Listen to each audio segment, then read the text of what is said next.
అందరికీ షలో praise the lord వందనాలు. Grace gospel ministries వారి అనుదిన వాక్య ధ్యానంలో ఈరోజు నిర్గమకాండము 16వ అధ్యాయము 4వ వచనం. యెహోవా మోషేను చూచి, ఇదిగో నేను ఆకాశము నుండి మీ కొరకు ఆహారమును కురిపించేదను, వారు నా ధర్మశాస్త్రమును అనుసరించి నడుతురో లేదో అని నేను వారిని పరీక్షించినట్లు ఈ ప్రజలు వెళ్ళి ఏనాటి భత్యము ఆనాడే కూర్చుకొనవలెనెను. ప్రియమైన సహోదరి సహోదరులారా, మోషే అహరోనుల వారు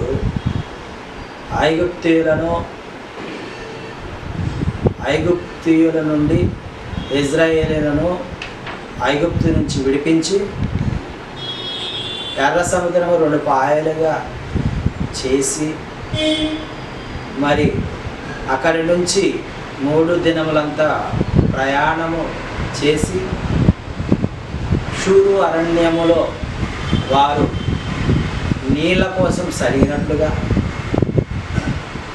అక్కడ మారా అని చేదైన నీరు ఉండటం వల్ల అక్కడ ఒక యావే ఎలోహిం వారు ఒక చెట్టు చూపించడం వల్ల ఆ చెట్టు కొమ్మను ఆ మారాను నీళ్ళలో వేయడం వల్ల మధురములైనట్లుగా ఉన్నాయి. ఇక్కడ ఈ అధ్యాయములో మళ్ళీ సనిగారు ఇశ్రాయేలు మోషే అహరోనుల మీద. దేని గురించి అంటే ఆహారం గురించి. మాకు ఐగుప్తులో ఉంటే మేము వారానికో నెలకో ఒకసారి మాంసంతో తిని తృప్తి పొందేవాళ్ళము, కానీ అరణ్య మార్గంలో మాకు ఆ మాంసము లేకుండా అయిపోయినదని మోషే మీద సనిగినప్పుడు మోషే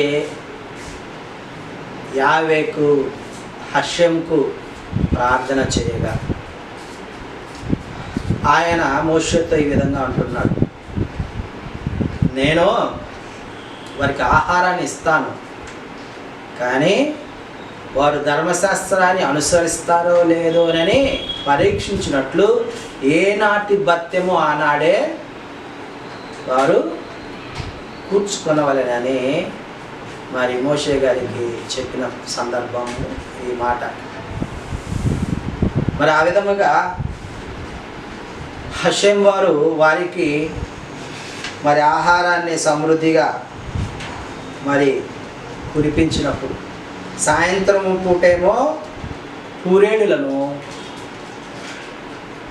తెల్లవారినప్పుడేమో మన్నాను కురిపించినట్లుగా ఈ అధ్యాయంలో మనము చూస్తూ ఉన్నాం. కాబట్టి ప్రియ దేవుని సంగమ, మరి ఆనాటి కాలంలో ధర్మశాస్త్రాన్ని వారు అనుసరించి నడుచుతారో లేదో అని హషెం వారు వారిని పరీక్షించినట్టు ఈ దినమున కూడా మనల్ని పరీక్షిస్తూ ఉన్నాడు. మరి నీవు ఎలాంటి పరీక్ష ఎదుర్కొంటున్నావు అది నీకు మాత్రమే తెలుసు. నేను ఎలాంటి పరీక్షను ఎదుర్కొంటున్నానో నాకు మాత్రమే తెలుసు. కాబట్టి ఆ పరిస్థితులను, ఆ పరీక్షను ఎదుర్కొనగలిగే బలాన్ని, శక్తిని, జ్ఞానాన్ని మనకు అనుగ్రహించాలని హషెం వారిని మనందరం కూడా కోరుకున్నాం. యాహవే వారిని మనమందరం కూడా కోరుకున్నాం. ఆనాటి కాలంలో 6వ దినము సాయంత్రము 2 రోజులకు సరిపడా ఆహారాన్ని కూర్చుకోమని మరి చెప్పి ఉన్నాడు. విశ్రాంతి దినమున, సబ్బాతు దినమున మన్నా కురవదు, కానీ మిగతా రోజుల్లో 6 రోజులు కూడా ఏ రోజు భత్యం ఆ రోజు మాత్రమే కూర్చుకున్నారు. ఎక్కువగా కూర్చుకున్నవారు అది కంపు కొట్టుతుంది, పురుగులు పడుతుంది, తినటానికి పనికిరాదు. తక్కువ కూర్చుకున్నవాడు అది మరి తక్కువగానే అవుతుంది.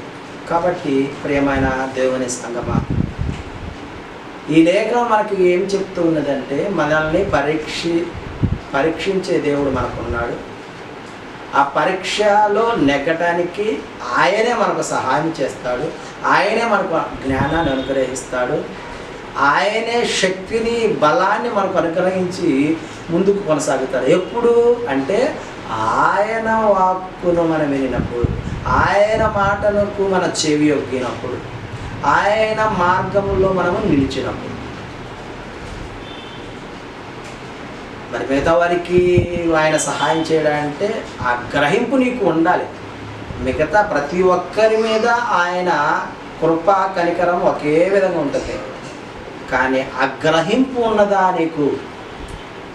ఆయనే మనకు సహాయం చేస్తున్నాడు, ఆయనే మన జీవితంలో అద్భుతములు చేస్తున్నాడు, ఆయనే ప్రతిదీ మనకు సమకూరుస్తున్నాడన్న ఆలోచన నీకు కలిగి ఉంటే నీకు కూడా ఆయన సహాయం చేస్తాడు, బలమును అనుగ్రహిస్తాడు, శక్తిని అనుగ్రహిస్తాడు, స్వస్థతను అనుగ్రహిస్తాడు. ప్రియ దేవుని సంఘ బిడ్డలారా, మరి ఆ విధంగా గ్రహింపును మనం కలిగి ఉన్నట్లయితే ఆయన మార్గములో నడిచేటట్లు మనల్ని ఆయన ప్రేరేపిస్తాడు. మనం కేవలం నిష్కలంకమైన, నిర్దోషమైన మార్గంలో నిలవాలనే ప్రయత్నం మనం చేసినట్లయితే, మనకు తోడై ఉండి మనం ఒక అడుగు ముందుకు వేస్తే 10 అడుగులు నడిపించేవాడిగా మన యావే ఎలోహిం వారు, హషేం వారు ఉంటారని మరి కొన్ని మాటలు మన వెనుకల్లో ఫలింపచేయుగాక. ఆమేన్.